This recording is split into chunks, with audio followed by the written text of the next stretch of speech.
My guest today is Daphne Nikolopoulos. Many of you may know her as the editor of Palm Beach Illustrated, a highly respected lifestyle magazine, but you may not know her by her pen name, DJ Nico. Daphne, thank you so much for being with us here today. Your desire for success and your will to succeed and your zest for adventure is really quite a remarkable story. Your story is an American dream, really. Oh, thank you so much for saying so. Yes, and we were so happy. I was happy to present to you the Women with Wings and Wisdom Award at our recent event for WXCL. And I really wanted, the audience there got to understand a little bit more about you and why you were so deserving of that award. And I wanted our viewers to have that same opportunity. So let's start your story at the beginning. Wonderful. Yes. Well, my story at the beginning is probably when I first moved to the States, when I was just entering middle school. And that's a tough time for a child to move, even short distance, let alone to a new country where she doesn't speak the language, Right. does not know the culture. So that's, what happened so many years ago. And it took, of course, a long time and a lot of effort to assimilate into a new Yes. culture. But, ultimately, Difficult. I overcame some challenges and here I am. Yeah. Now, you came here with your family, obviously, to Florida, actually, right? Yes, it was actually Central Florida. It was a small town north of Orlando, and my parents decided they wanted to emigrate and just start a new life for themselves and their family, give us some new opportunities. When I ask people how they learn to speak English, when they come to the States, a lot of them say by watching Sesame Street. So, which is really, odd, but very true. How did you learn, being that you were in middle school, and how long did it take you? Well, that was just a complete immersion because I believe we moved here in August, and that's also when school started. So within 2 weeks of moving to this country, I was in school, not understanding anything anybody was saying to me, and being made fun of too, because kids at that age can be a little bit cruel. And yeah, I had no choice but to You learn. just did it. Otherwise, I would never pass my tests at school, or. And you did well in you did well in school? I did well in school. I was always a good student in Greece, and it took a while to get back to where I always had been because, of course, of the language issue. But I did. Eventually. I think it took me a few rocky months to get to know the ropes. But We have at WXCL we have a program called Ready to Learn, and it's really so important for these young children who come to the country here to enter the school system not at a disadvantage. Did you feel that you had been at a disadvantage not being able to speak the language, and how did that really affect you during those years? I was at a disadvantage. I had studied English in Greece, where I was growing up. I had gone to the language institutes and what have you. But that was really not enough to prepare me. I mean, I wasn't conversational in any way, and that is a huge disadvantage, especially when you're going into a school system where, in a culture you don't even understand. Right. I'm not sure what would have prepared me better for that. Certainly more understanding from the part of my fellow students would have perhaps offered some encouragement and gotten me through it, but as it was, I had to depend on my own wits, which wasn't a bad thing. No, not bad. I mean, you had to just do it. Exactly. How do you feel? A lot of the immigrants, we're such a melting pot in this country. How do you feel? Some people say, well, people should be allowed to speak their own language. Do you think that people should be speaking English, reading in English, and writing in English here in our country when they come to the States? I think they should, and if they don't, I think they should make every effort to. I know, because I was one of those immigrants. When I travel to other countries, I always try to at least learn a little bit of the language, and I try to speak it to whatever degree I can, out of respect for the local people. I do believe that's important. I also believe it's important not to lose your own culture and your own language and your own sense of self and your heritage. But I do think that it's important on many levels to assimilate into a culture. Daphne, you're quite a nomad. You've traveled around the world reporting on things from the mountain gorillas to traveling across the Sahara Desert on camelback. Tell us a little bit about how you got started and what was like, when were you bit by the travel bug? I think it was fairly early on when I did a backpacking trip to Central America for fun. I just went with a friend and did the entire Mayan route in Central America for about a month, and I found it so amazing that I just wanted to go again and again and again. And you know, eventually, being a writer, I thought, well, maybe there's something I can sell to sort of fund the next trip, so to speak. How old are you at this time? I was about 21. Mm-hmm. So you're young. Yeah, exactly. And then, you know, eventually I did sell my first travel article to a newspaper, and then they decided they wanted more. So that's just one thing led to another, and then, you know, before I knew it, I was actually doing it full time, and I was practically living out of a suitcase. Mm-hmm. For 10 years, yes? Oh, probably more than that. For 10 years, I was doing nothing but travel writing, and but I was still doing travel writing even as I was doing some other things. So yeah. What was your most memorable experience in your travels? Gosh, you brought up the trip across the desert on camelback. That was really very special. Were you in Morocco? Yes, it was Morocco and Mali. This sort of the desert, you know, on the edge of the two countries, and that was an incredible experience. I was traveling with friends, not on assignment. This was just a personal trip with the local camel drivers who did not speak a word of English. They were Berbers, and I really got to know the local nomads, you know, the Berbers who lived out in the desert, survived this sandstorm that was pretty intense for actually a number of hours, and you know, just basically learn how to survive in a very harsh and inhospitable environment, because we were doing that for about a week, and that was something I'll never forget. Did you feel afraid at any point while you were out in the desert? I didn't feel afraid, but it did get a little hairy during the sandstorm, because you just don't know what to expect when nature unleashes its fury. And you know, there's nothing you can do. You're a sitting duck. We didn't even have tents. I mean, we were completely out in the open with no protection whatsoever, and all you can do is just sit there and take it. You know, there's nowhere to run, nowhere to hide. So it wasn't frightening at the time, but it was definitely something. You were happy when it was over. Yeah, exactly. I mean, it definitely gets the adrenaline going. And what was your most memorable experience that you can recall? You mean from that trip or just in general? In general. In general, gosh, you know, I've been to India 7 times, including on my honeymoon, and I love India. And there are certain parts of India that I, you know, will never forget. I love Jaisalmer, which is actually on the border with Pakistan, on the very west end of the country, and the Thar Desert, and I've done some travels there. And I also love Varanasi quite a lot, and I just love the spirituality of the place, the color and the texture of the culture, and it inspires me. I think it's funny because here you are from Greece with the beautiful waters and the sea and the blue oceans, and then just spending a lot of time in the desert. It seems like very odd that you chose to go that route. You also wrote a book called The Storm Gourmet, is that? I did, yes. Now, how did that come about? Well, that was in 2005, and if you recall, in 2004, here in South Florida, we were hit back to back by 2 hurricanes. And where we live, we didn't have power for about 2 weeks.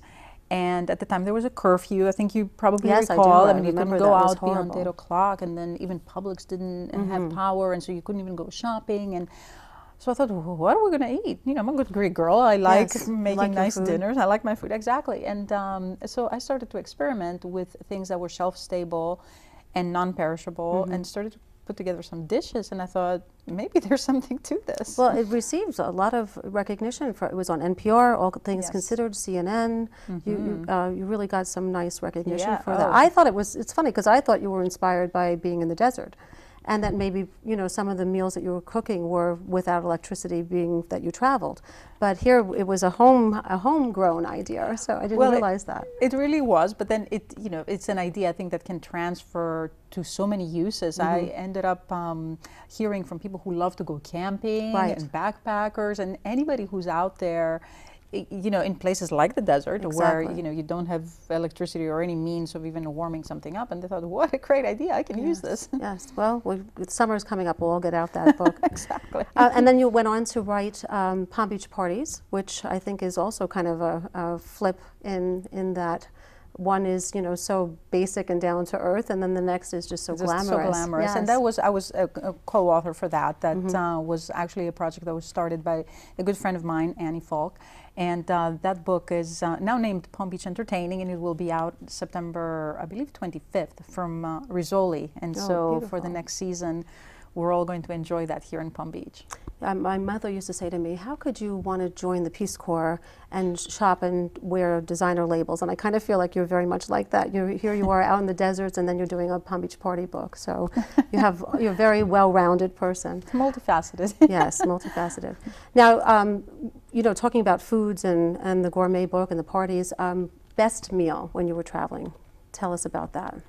I'm Italian, so I want to know the best meal. Right. Well, you know, I've had some pretty spectacular meals in France. I know it's, I would never tell any of my, you know, Greek family and friends that, since we're very proud of our cuisine.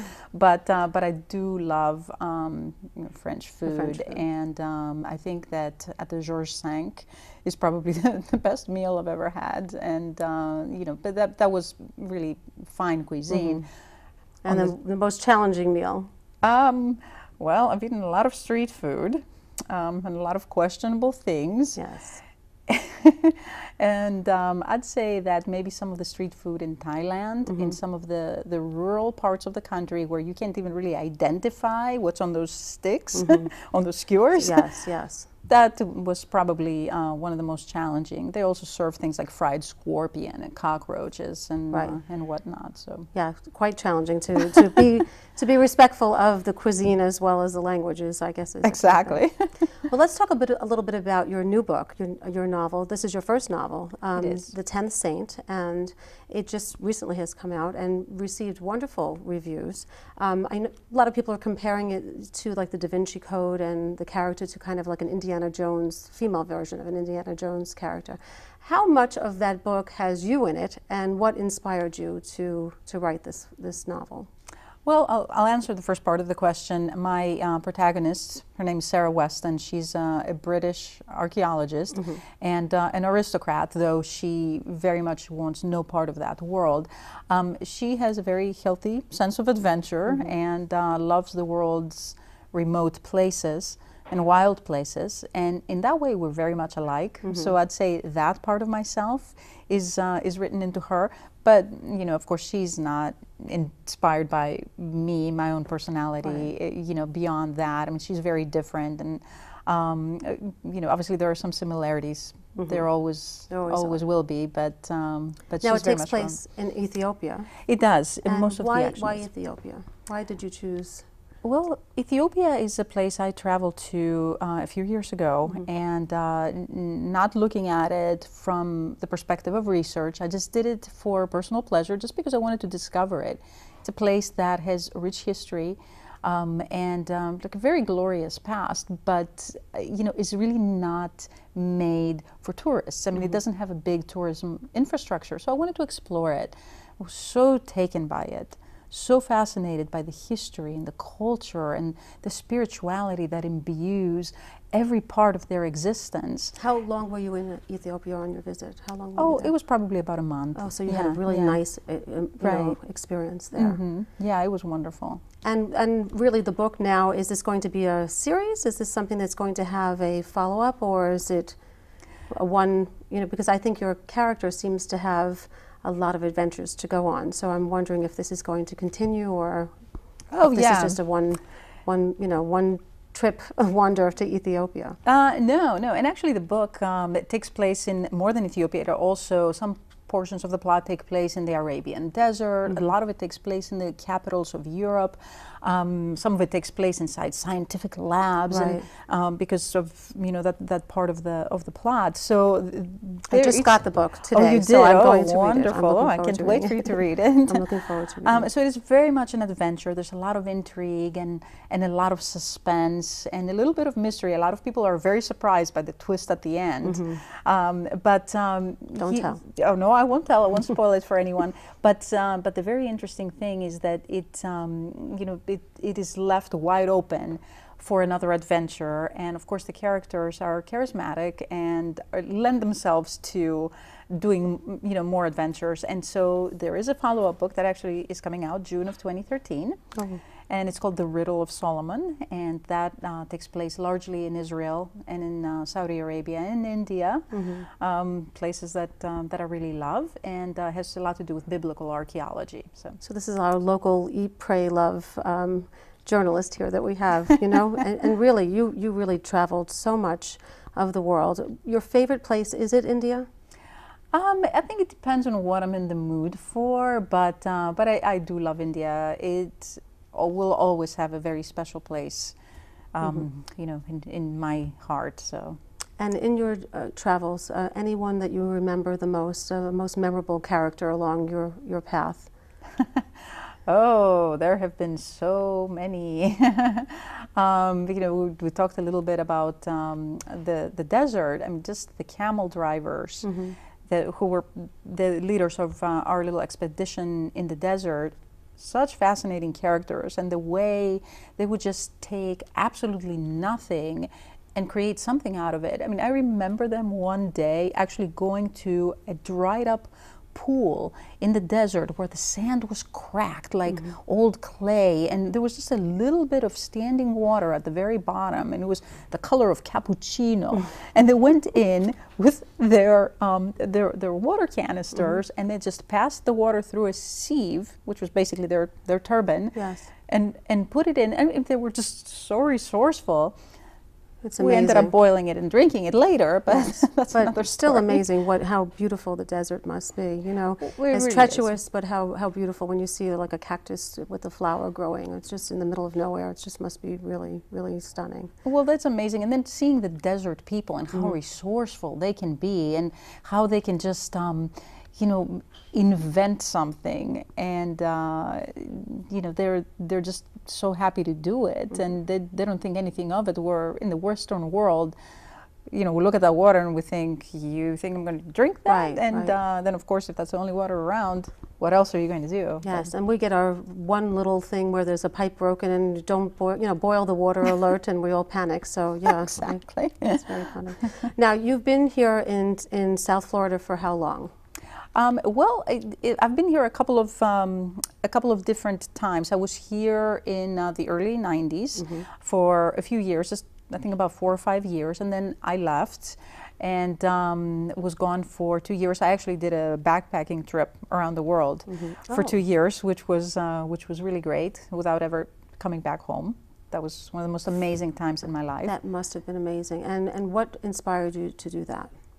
How old were you when you did this? I need to yeah, I was, I think at the time, I was about 27, I want to say, which is, actually kind of old to do that. Not old, but it's an odd time to just kind of check out a little bit. Well, it's an odd time because you already have a job and you have a circle of friends and everything else. You're not just coming out of college thinking, what am I going to do with my life? You sort of have a life. So I had a lot to give up at the time, but I felt kind of the calling of the world so strongly that I thought that was really the right thing for me at that time. Are you happy you did it? Oh, beyond happy. Yeah. It was a huge education, I can tell you that, in self-subsistence and self-reliance. And what did you do? Just stay in hostels all over, or camped? Yeah, exactly. There were very few nice hotels involved. This was literally a backpacking trip. But so now, traveling for you with your work at Palm Beach Illustrated magazine and your twins, who are 3, right? Yes. Just a beautiful boy and girl. Is probably, we were talking before about how, going to Epcot may be your biggest travel adventures at this point. But do you travel with the children, or how is that for you? Well, we took them to Europe for an entire month. That was last summer, and that was great fun. They really enjoyed it. They're good little travelers. But of course, doing the hardcore travel that I used to do is not really in the cards for me with children. I mean, I just wouldn't expose them to that just yet. Maybe when they're a little older, I think they'll have a good appreciation for it. What if one of them come home to you, let's say your daughter comes home and says, Mom, She has her backpack and she says, I'm leaving for a year. I decided I'm going, you know, I want to be an adventurer, just like you, just like my mom. What happens if she says that to you? How are you going to feel, Daphne? Wait, how old is she? Oh, she's 21. I'd say you should do it. You would? I'd say go for it. Yeah, So absolutely. And what advice would you give her? Well, I would tell her some ways to stay safe because, you know, obviously I had to learn that the hard way as I was going. And, you know, I would tell her to travel with an eye, you know, with an open mind and an eye for new cultures and to experience everything not as she is, but as things are, if you know what I mean by that. Yes, no, I know what just you mean. don't look at it from too self-aware a standpoint. Just, you know, let things unfold as they will. Well, I'm going to have this tape. I'm going to give it to you, and you're going to put it away for a couple of years. And I think I have a 22-year-old, and she's telling me she's going. So I think when she, what is your daughter's name? Annie. When Annie is 21, you're going to change your mind. I can promise you that. You'll say, no, I did that. You're not doing that. And a place that you want to visit, where have you not been that you're just, you know, really on your bucket list to go to? I'd love to go to Mongolia and the Gobi Desert. That's, I'm sure, on everybody's bucket list, isn't it? You know, I don't think so. No, I don't think so. But why? Why? What leads you to want to go there? I have a very big fascination with the world's nomads and deserts, as you probably gathered, because I feel like I keep bringing it up. But I love the nomadic existence, and I feel like it's being not only marginalized but also wiped out of existence. You know, on many levels, as cities are encroaching into wild places. And I just feel like the more time I can spend with those people, while they still live their lifestyle in that way, you know, I want to take advantage of that. Is it their strength that you admire, the fact that they're survivors? Because you are very much determined, and you know you're going to do what you set out to do, and whether it's to travel somewhere or to learn the language or to finish the book. Is it that about the nomads that makes you feel like a connection to them, their sense of survival? Oh, absolutely. I love their strength and I love their resourcefulness, but I also love the fact that they don't take more than they need. I mean, these are people who really have a respect for nature that is like nothing I've ever seen. They take just enough. They don't consume. They just, you know, they survive in whatever way they can, but they let the earth sort of regenerate itself without taking too much from it. Yeah. I think that's to be admired, especially today with what's happening in the world. I feel we're all kind of learning a lesson from that, you know? Oh, absolutely. Yeah.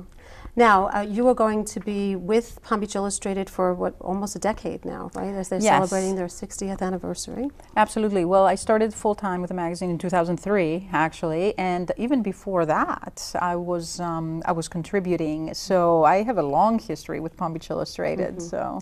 And through the years, who would you say was someone that's most memorable in one of the issues in the magazine to you? One of my subjects?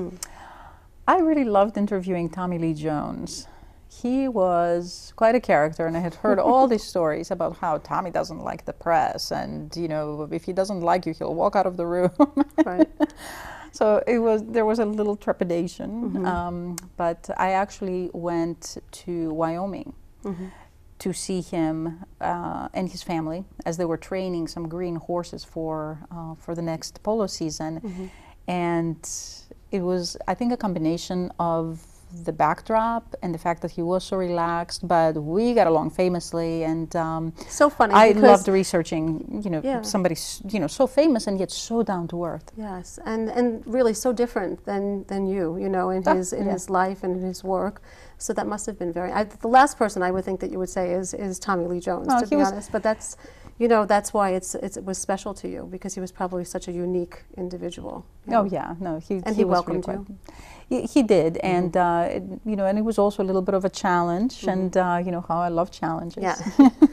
Well, what's next for Daphne Nikolopoulos, and what's next for DJ Nico? I have a dual question.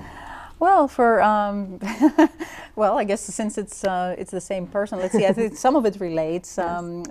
For Daphne, you know, the next thing is, I guess, you know, getting my children situated in, you know, new schools, and you know, just watching them grow and develop. I mean, this is a very exciting time. Yes, balancing in their lives. That and work and motherhood. Oh yeah, yeah, and it's of course a very difficult balance when you do so many things. But just, you know, doing different things with them and watching them develop is really exciting for me personally as a woman and a mother. Yes. For DJ Nico, of course, you know, this book and getting it out in front of the world.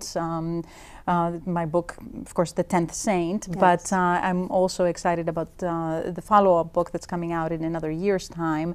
And the name of that again is? That's called The Riddle of Solomon. That comes out June 2013, and then, you know, the next adventure after that. I'm sure there will be another, because this is a series. It's called the Sarah Weston Chronicles, and it's a series of archaeological thrillers. So very exciting. Fun. So although you won't be traveling as much because of the children, you will be traveling with you in the books that you're writing in the series. So that would be wonderful.